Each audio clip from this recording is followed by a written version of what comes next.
तो नमस्ते, स्वागत है आप लोगों का हमारे यूट्यूब चैनल हिंदी स्टोरी में। आज हम लोग हिंदी साहित्य के प्रसिद्ध उपन्यासों में से एक गबन उपन्यास, जिनके रचनाकार हैं मुंशी प्रेमचंद जी, उनका अध्याय आज 50 समाप्त करेंगे गबन उपन्यास का।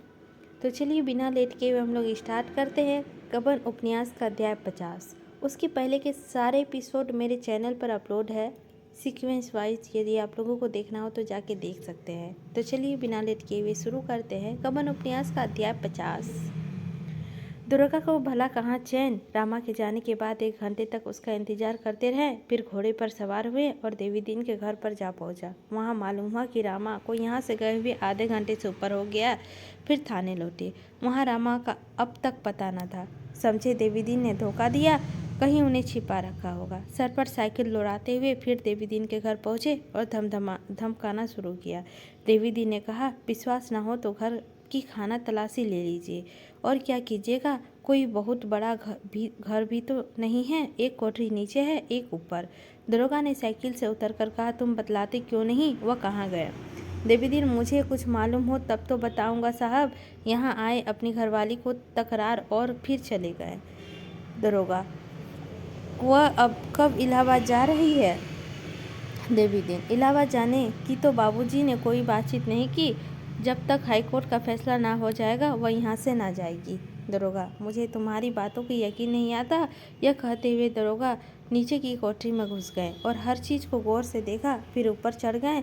वहाँ 3 औरतों को देखकर चौंके। जोहरा की शरारत सूझी तो वह लंबा सा घूंघट निकाल लिया और अपने हाथ साड़ी से छिपा लिया। दरोगा जी को शक हुआ, शायद हजरत की भेष बदले तो नहीं बैठे हैं।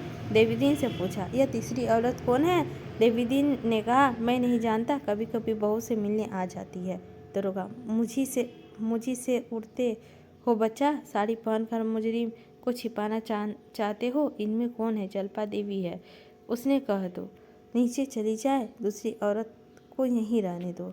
जल्पा हट गई तो दरोगा जी ने जोहरा के पास जाकर कहा, क्यों हजरत, मुझसे यह चाले क्या कहकर वहाँ से आए थे और यहाँ आकर मज़े में आ गए? सारा गुस्सा हवा हो गया।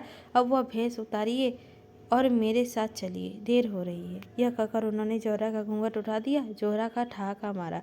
दरोगा जी मानो फिसलकर विस्मय सागर में पड़े। बोले, अरे तुम हो जोहरा, तुम यहाँ कहाँ?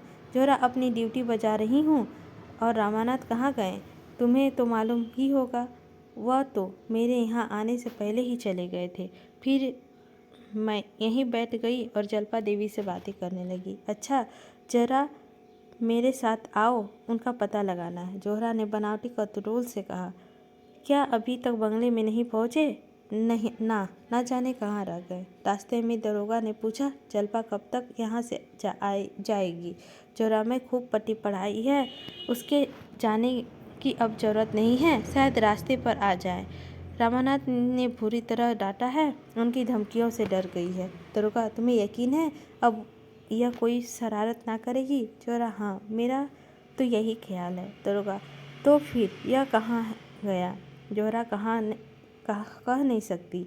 दरोगा, मुझे इसकी रिपोर्ट करनी होगी। इंस्पेक्टर साहब की डिप्टी साहब को इल्ता देना जरूरी है। ज़्यादा पी तो नहीं गया था? जोहरा, पिए हुए तो थे।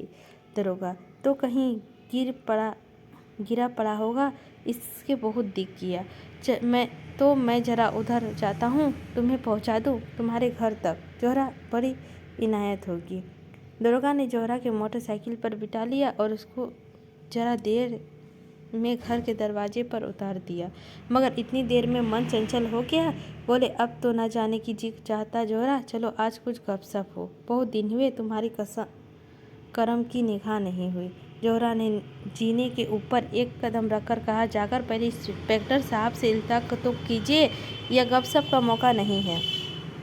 दरोगा ने मोटरसाइकिल से उतरकर कहा, नहीं, अब न चाहूँगा जोहरा, सुबह देखी जाएगी, मैं भी आता हूँ। जोहरा, आप मानते नहीं, शायद डिप्टी साहब आते हो, आज उन्होंने कहला भेजा है। दरोगा, मुझे चकमा दे रही हो जोहरा, देखो इतनी बेवफाई अच्छी नहीं। जोहरा ने ऊपर चढ़कर द्वार बंद कर दिया और ऊपर जाकर खिड़की की सिर निकालकर कहा, अदाब अर्ज, इसी के साथ हमारा 50 अध्याय भी समाप्त होता है। अगले अध्याय में हम लोग 51 कवर करेंगे। मिलते हैं दोस्तों आप लोगों से अगले एपिसोड 51 लेते हैं आप लोगों से विदा।